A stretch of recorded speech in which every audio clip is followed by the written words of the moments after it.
Good morning students. आज हम लोग कोल के बारे में पढ़ेंगे। क्या क्या देखेंगे आज हम लोग? देखेंगे कोयला क्या होता है, कोल क्या होता है, ठीक है। उसके बाद देखेंगे कोक, कोल गैस और अलकतरा क्या होता है। उसके बाद हम लोग पढ़ेंगे कोयले के उपयोग क्या होते हैं और नुकसान क्या होता है, कोयला का उपयोग क्या है और उसका नुकसान क्या है, ठीक है। उसके बाद में अंतिम इंपॉर्टेंट पॉइंट पे देखेंगे कोयला के प्रकार को, ठीक है, जिसमें हम लोग पढ़ेंगे पिट के बारे में, लिग्नाइट के बारे में, बिटुमिनस और एंथ्रासाइट के बारे में जानेंगे। तो बने रहिएगा आखिरी तक। चलिए स्टार्ट करते हैं। देखेंगे कोयला क्या होता है। कोयला एक ठोस कार्बनिक पदार्थ है। इसमें मुख्य रूप से कार्बन होता है, ठीक है। कोयला क्या है? एक ठोस कार्बनिक पदार्थ है। इसमें मुख्य रूप से कार्बन होता है, जो कि पृथ्वी के अंदर पाया जाने वाला एक जीवाश्मीय ईंधन है, ठीक है, याद रहेगा। कोयला एक ठोस कार्बनिक पदार्थ है। इसमें मुख्य रूप से कार्बन होता है और यह पृथ्वी के अंदर पाया जाने वाला जीवाश्मीय ईंधन है, ठीक है। इसे पृथ्वी के अंदर सुरंग बनाकर इसकी माइनिंग की जाती है इस तरीके से, ठीक है। अब देखो यहाँ पर जीवाश्मीय ईंधन होता क्या है। ये होता है क्या? जब जंतु तथा वनस्पति वनस्पति तथा जंतु कई वर्षों तक पृथ्वी के सतह के नीचे दबकर रह जाते हैं, ठीक है। जब जंतु तथा वनस्पति कई वर्षों तक पृथ्वी के सतह के नीचे दबकर रह जाते हैं, वहाँ इनका अपघटन होता है, अपघटित होते हैं। लंबे समय के साथ हाई टेम्परेचर, हाई प्रेशर पर रहते हैं, जिस कारण इनका अपघटन होता है और ये अपघटित होकर ईंधन बन जाते हैं और इसी ईंधन को जीवाश्मीय ईंधन कहते हैं, ठीक है, याद रहेगा।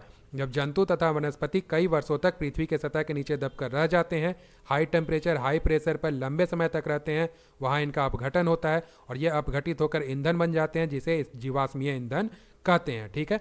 उदाहरण में देखो, जीवाश्मीय ईंधन के उदाहरण को देखो तो कोयला हो गया, पेट्रोलियम हो गया, प्राकृतिक गैस हो गए, ईटीसी, ये सब जीवाश्म ईंधन के उदाहरण है, ठीक है। इसे फॉसिल फ्यूल भी कहते हैं, ठीक है, याद रहेगा। आगे देखते हैं।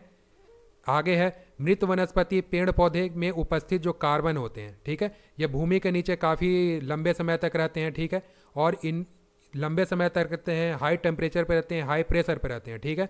वहाँ कोलिफिकेशन प्रक्रिया के द्वारा हजारों लाखों वर्षों में कोयला में यह परिवर्तित हो जाते हैं, ठीक है, याद रहेगा। मृत वनस्पति, पेड़ पौधे में उपस्थित जो कार्बन रहते हैं, भूमि के नीचे रहते हैं, लंबे समय तक रहते हैं, वहाँ कोलिफिकेशन प्रक्रिया के द्वारा हजारों लाखों वर्षों में कोयला में यह परिवर्तित हो जाते हैं, ठीक है। ये बहुत ही धीमा प्रोसेस होता है, ठीक है। धीमा प्रोसेस में ये जो कोयले का निर्माण होता है, इसे कार्बनीकरण कहते हैं, ठीक है। धीमे प्रोसेस में जो कोयले का निर्माण होता है, उसे कार्बनीकरण कहते हैं, ठीक है। अब देखो यहाँ पर बात किया गया हजारों लाखों वर्षों का, ठीक है।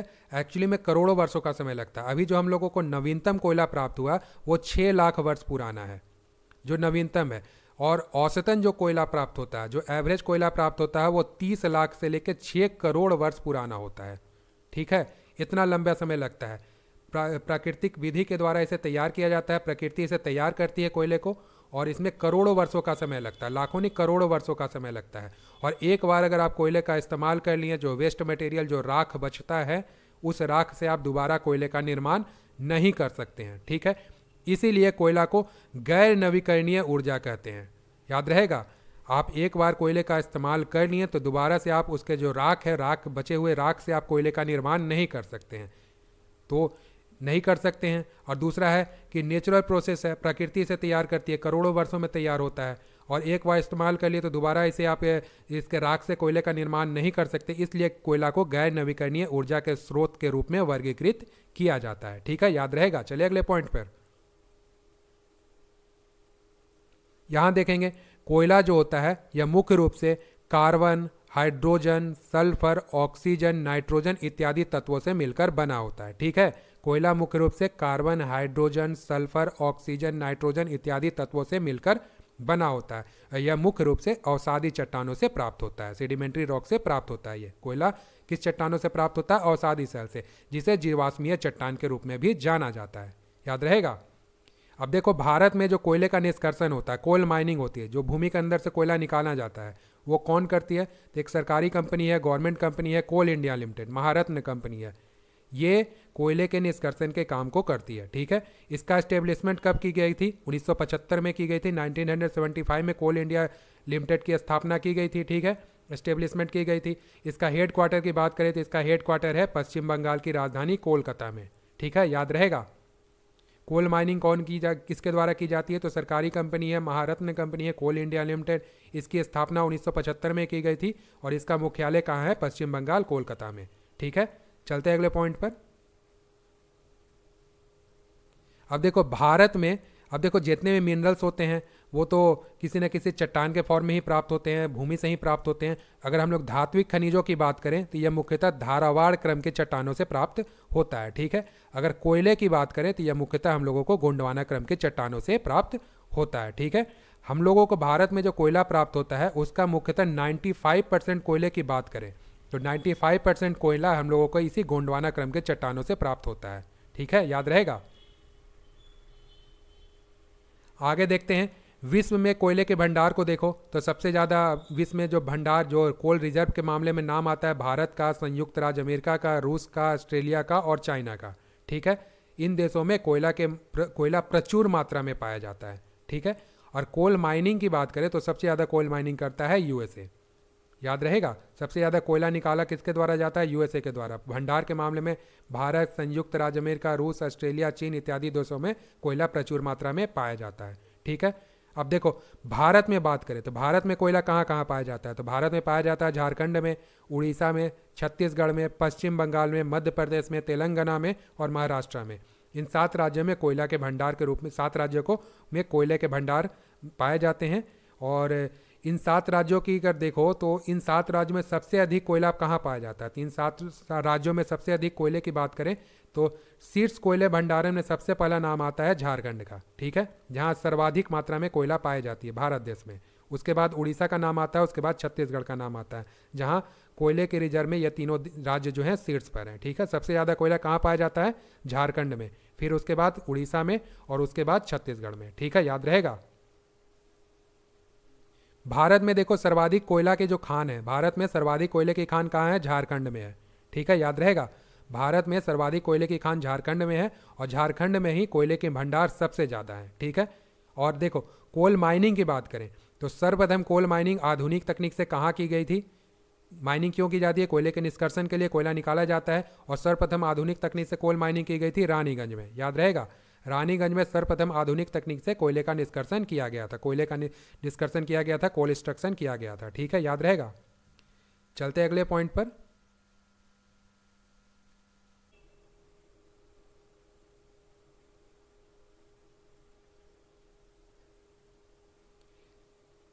देखेंगे कोयले का भंजक श्रवण, ठीक है, डिस्ट्रक्टिव डिस्टिलेशन ऑफ कोल, ठीक है। क्या होता है?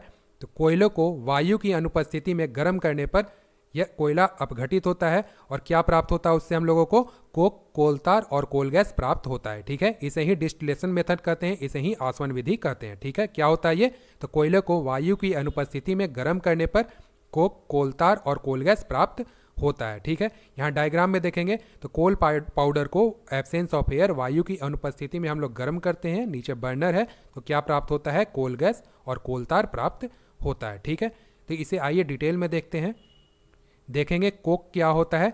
तो कोक में लगभग 85 to 90% कार्बन होता है। क्या होता है? 85 से 90% कार्बन होता है। यह एक अच्छा ईंधन है, ठीक है, सुपीरियर ईंधन होता है। इसे सुपीरियर क्वालिटी ऑफ फ्यूल के तौर पे कोक को जानते हैं, ठीक है। क्यों जानते हैं भाई? तो इसे जलाने पर अल्प मात्रा में धुआं प्राप्त होता है, बहुत ही कम स्मोक करता है और अत्यधिक ऊर्जा देता है, हाईली एनर्जेटिक होता है, बहुत ही ज़्यादा ऊर्जा देता है और बहुत ही कम मात्रा में धुआं उत्पन्न होता है, ठीक है। क्यों होता है? क्योंकि इसमें 85 to 90% कार्बन होता है, मॉइस्चर बहुत ही कम होता है, इसलिए इसे एक अच्छा ईंधन के तौर पर जाना जाता है, ठीक है, याद रहेगा। और लेकिन इसका जो इस्तेमाल होता है काफ़ी सीमित होता है क्योंकि यह बहुत ही ज़्यादा महंगा होता है, ठीक है, याद रहेगा। चलिए अगले पॉइंट पर आगे देखेंगे। अलकतरा, जिसे कोलतार भी कहते हैं, ठीक है, यह विभिन्न यौगिकों का मिश्रण होता है, ठीक है।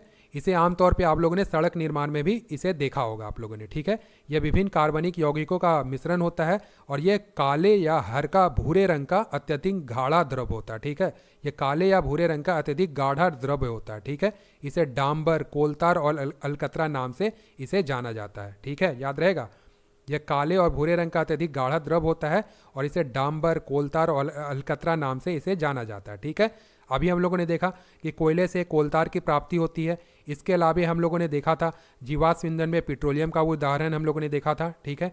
अब देखो पेट्रोलियम का जब आसवन विधि से जब इसे हम लोग अलग करते हैं तो क्या प्राप्त होता है, पेट्रोल, डीजल और एलपीजी गैस प्राप्त होती है, ठीक है। पेट्रोलियम के आसवन विधि के द्वारा हम लोगों को पेट्रोल, डीजल और एलपीजी गैस प्राप्त होता है, ठीक है। और वेस्ट मटेरियल के तौर पे हम लोगों को कोलतार प्राप्त होता है, ठीक है, याद रहेगा। इसलिए यहाँ पर लिखे हम लोगों पॉइंट में हम लोगों ने ऐड किया है, इसे पेट्रोलियम से भी प्राप्त किया जा सकता है, ठीक है। और इसका यूज में देखो तो पेंटिंग इंडस्ट्रीज में इसका इस्तेमाल किया जाता है, कीटाणुनाशक के तौर पे भी कोलतार का उपयोग किया जाता है, संश्लेषित रेसे के तौर पे भी इसका इस्तेमाल किया जाता है, सड़क निर्माण में भी इसका प्रयोग किया जाता है। इसके अलावा विस्फोटक में भी, एक्सप्लोसिव आइटम में भी इसका इस्तेमाल किया जाता है, ठीक है। कंस्ट्रक्शन इंडस्ट्रीज में इसका इस्तेमाल होता है, ज्वेलरी इंडस्ट्री में इसका इस्तेमाल होता है, इसके बहुत सारे उपयोग हैं, याद रहेगा। चलिए अगले पॉइंट पर आगे देखेंगे कोल गैस को, ठीक है। कोल गैस क्या होता है, तो यह मुख्यतः हाइड्रोजन गैस, मीथेन और कार्बन मोनोऑक्साइड, एसिटिलीन गैस इत्यादि का मिश्रण है, ठीक है, याद रहेगा। यह मुख्यतः hydrogen gas, methane, carbon monoxide, acetylene इत्यादि गैसों का मिश्रण होता है, ठीक है। इसमें देखो तो अनसैचुरेटेड हाइड्रोकार्बन, असंतृप्त हाइड्रोकार्बन 3% मात्रा में इसमें उपस्थित होती है। इसके अलावा अज्वलनशील अशुद्धियाँ होगी, इनफ्लेमेबल जो इम्प्योरिटीज़ हो गई वो उसमें हो गए आपके carbon dioxide, nitrogen gas, oxygen gas 8% की मात्रा में उपस्थित होते हैं। सबसे ज़्यादा हाइड्रोजन होता है 55%, उसके बाद मीथेन होता है 30%, कार्बन मोनोऑक्साइड 4%, ये सभी इसमें उपस्थित होते हैं, ठीक है। इसका जो संगठन होता है, जो इंग्रेडिएंट होते हैं वो किस पर डिपेंड करता है, कोयले की किस्म पर और भंजक श्रवण के ताप पर निर्भर करता है, ठीक है। यूजेज में इसका देख लो तो सबसे ज़्यादा अभी आधुनिक तौर पे इसका सीएनजी में भी इस्तेमाल किया जाता है, ठीक है, याद रहेगा। चलिए अगले पॉइंट पर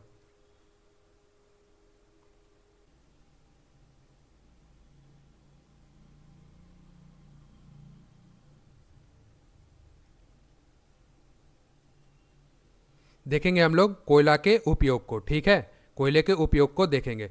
उससे पहले एक पॉइंट अभी आप लोग और नोट कर लो, जैसे कि मैंने लास्ट पॉइंट में बताया था कि झारखंड में सबसे ज़्यादा कोल रिजर्व है, ठीक है। अभी मैंने बताया था झारखंड में सबसे ज़्यादा कोल रिजर्व है। अगर माइनिंग की बात करें, कोल माइनिंग की बात करें, तो सबसे ज़्यादा कोल माइनिंग कहाँ होता है, छत्तीसगढ़ में होता है, इसे नोट कर लीजिएगा। वर्तमान में अभी 2023 की बात करूँ तो सबसे ज़्यादा कोल माइनिंग आपका छत्तीसगढ़ में होता है, ठीक है। अब देखेंगे कोयले के उपयोग को, ठीक है। कारखानों में ऊष्मा उत्पन्न करने के लिए कोयले का इस्तेमाल किया जाता है, ठीक है। कारखानों में ऊष्मा उत्पन्न करने के लिए कोयले का इस्तेमाल किया जाता है, इसलिए कोयला को उद्योग की रोटी भी कहते हैं, ठीक है, याद रहेगा। इसके अलावा देख लो कोयले का विशेष उपयोग कहाँ होता है, बॉयलरों में, भट्टियों में और इंजनों में ईंधन के तौर पे कोयले का इस्तेमाल किया जाता है, ठीक है। बॉयलर और भट्टियों में ऊष्मा उत्पन्न करने के लिए कोयले का इस्तेमाल किया जाता है, इंजनों में भी। अब देखो वैसे स्थान अभी भी रेलवे के कई स्थान हैं जहाँ पर इलेक्ट्रिसिटी की सुविधा नहीं है, वहाँ रेलवे इंजन में ईंधन के तौर पे कोयले का इस्तेमाल किया जाता है, ठीक है। इसके अलावा देख लो थर्मल पावर स्टेशन पर बिजली उत्पादन में कोयले का इस्तेमाल किया जाता है, इसलिए कोयला को ब्लैक गोल्ड भी कहते हैं, याद रहेगा। ब्लैक गोल्ड किसे कहते हैं, कोयले को कहते हैं। इलेक्ट्रिसिटी उत्पादन में थर्मल पावर स्टेशन में कोयले का इस्तेमाल किया जाता है। इलेक्ट्रिसिटी उत्पादन में आज भी हमारे देश में 58.9% जो इलेक्ट्रिसिटी है, 58.9% इलेक्ट्रिसिटी थर्मल पावर स्टेशन से आती है, ठीक है। इंपॉर्टेंट पॉइंट में देखेंगे सफ़ेद कोयला किसे कहते हैं, जल विद्युत को कहा जाता है, ठीक है। जल विद्युत किससे कहते हैं, पानी से जब इलेक्ट्रिसिटी निकालते हैं उसे जल विद्युत कहते हैं, जल विद्युत को सफ़ेद कोयला कहा जाता है, ठीक है, याद रहेगा। थर्मल पावर स्टेशन से सबसे ज़्यादा इलेक्ट्रिसिटी निकलती है 58.9%, इसलिए कोयले को ब्लैक गोल्ड भी कहा जाता है। थर्मल पावर स्टेशन पे बिजली उत्पादन में कोयले का इस्तेमाल किया जाता है, ठीक है। इसके अलावा देख लो लौह उद्योग हो गए या फिर इस्पात उत्पादन। इस्पात उत्पादन से मेरा मतलब है कि देखो डिफरेंट वेराइटी ऑफ स्टील्स होते हैं जिसका उपयोग ऑटो पार्ट्स इक्विपमेंट बनाने में किया जाता है। तो ऑटो पार्ट इक्विपमेंट बनाई जाती है, उसके हीट ट्रीटमेंट में कोयले का इस्तेमाल किया जाता है, ठीक है। तो कोयले का औद्योगिक रूप से बहुत ही ज़्यादा इस्तेमाल किया जाता है, इसे उद्योग की रोटी भी कहते हैं, ठीक है। चलते अगले पॉइंट पर। अगले पॉइंट में देखेंगे कोयले का नुकसान क्या है, जो हम लोग उपयोग करते हैं उससे क्या नुकसान होता है। तो कोयला पर्यावरण को नुकसान पहुंचाता है, ठीक है, पर्यावरण को बहुत ही ज़्यादा नुकसान पहुंचाता है। यह जलवायु परिवर्तन के लिए एक प्रमुख उत्तरदायी कारण है, ठीक है, क्लाइमेट चेंज के लिए प्रमुख उत्तरदायी कारण है और इसको जलाने से ग्रीन हाउस गैसेस उत्पन्न होती हैं। कोल माइनिंग की बात करें, कोयले खनन की बात करें और तथा इसके उपयोग करने की प्रक्रिया के दौरान कई एक प्रकार की बीमारियां उत्पन्न होती हैं, ठीक है। कोल माइनिंग तथा इसके उपयोग करने की प्रक्रिया के दौरान कई प्रकार की बीमारियां उत्पन्न होती हैं। और अभी भी वर्तमान में कार्बन डाइऑक्साइड गैस के उत्पादन में यह कोयला का उपयोग जो होता है सबसे बड़ा मानव जनित स्रोत माना जाता है। ठीक है, कार्बन डाइऑक्साइड गैस के उत्पादन में यह सबसे बड़ा मानव जनित स्रोत है। ठीक है, चलते हैं अगले पॉइंट पर। देखेंगे अगले पॉइंट पे कार्बन की मात्रा के आधार पर कोयले को निम्न में से 4 भागों में वर्गीकृत किया गया। ठीक है, कार्बन की मात्रा के आधार पर कोयले को निम्न में से 4 भागों में वर्गीकृत किया गया है। कौन कौन से हैं? पीट कोयला, लिग्नाइट कोयला, बिटुमिनस कोयला और एंथ्रासाइट कोयला। ठीक है, याद रहेगा, पीट, लिग्नाइट, बिटुमिनस और एंथ्रासाइट कोयला। ठीक है, यहाँ पर देखेंगे लंबे समय के साथ हाई प्रेशर हाई टेम्परेचर रहने के साथ कोयले का निर्माण होता है, जिसमें पीट जो है कोयला निर्माण की प्रथम अवस्था होती है और एंथ्रासाइट कोयला जो होता है कोयले का सबसे अच्छा क्वालिटी होता है, उत्तम कोटि का कोयला एंथ्रासाइट कोयले को माना जाता है। ठीक है, यह है पीट कोयला, लिग्नाइट कोयला, यह है बिटुमिनस और एंथ्रासाइट कोयला। ठीक है, ये लंबे समय के साथ भूमि के नीचे हाई प्रेशर हाई टेम्परेचर पर रहते हैं, मिनरल सोखते जाते हैं, हाईली डेंस बनते जाते हैं और अंततः एंथ्रासाइट कोयला हम लोगों को प्राप्त होता है, जो कि कोयले के निर्माण की अंतिम अवस्था है और इसे सबसे उत्तम कोटि का कोयला माना जाता है। तो आइए इसे डिटेल में देखते हैं। देखेंगे पीट कोयला को, यह कोयला निर्माण की प्रथम अवस्था है। ठीक है, कोयला निर्माण की प्रथम अवस्था है और इसे सबसे निम्न कोटि का कोयला माना जाता है, सबसे लो ग्रेड का कोयला इसे माना जाता है। ठीक है, इसमें कार्बन की जो मात्रा होती है वो 45% से भी कम होती है और नमी की मात्रा 50% से भी ज़्यादा होता है। ठीक है, याद रहेगा। और ये कोयला जो होता है मुख्यतः दलदली क्षेत्रों में पाया जाता है।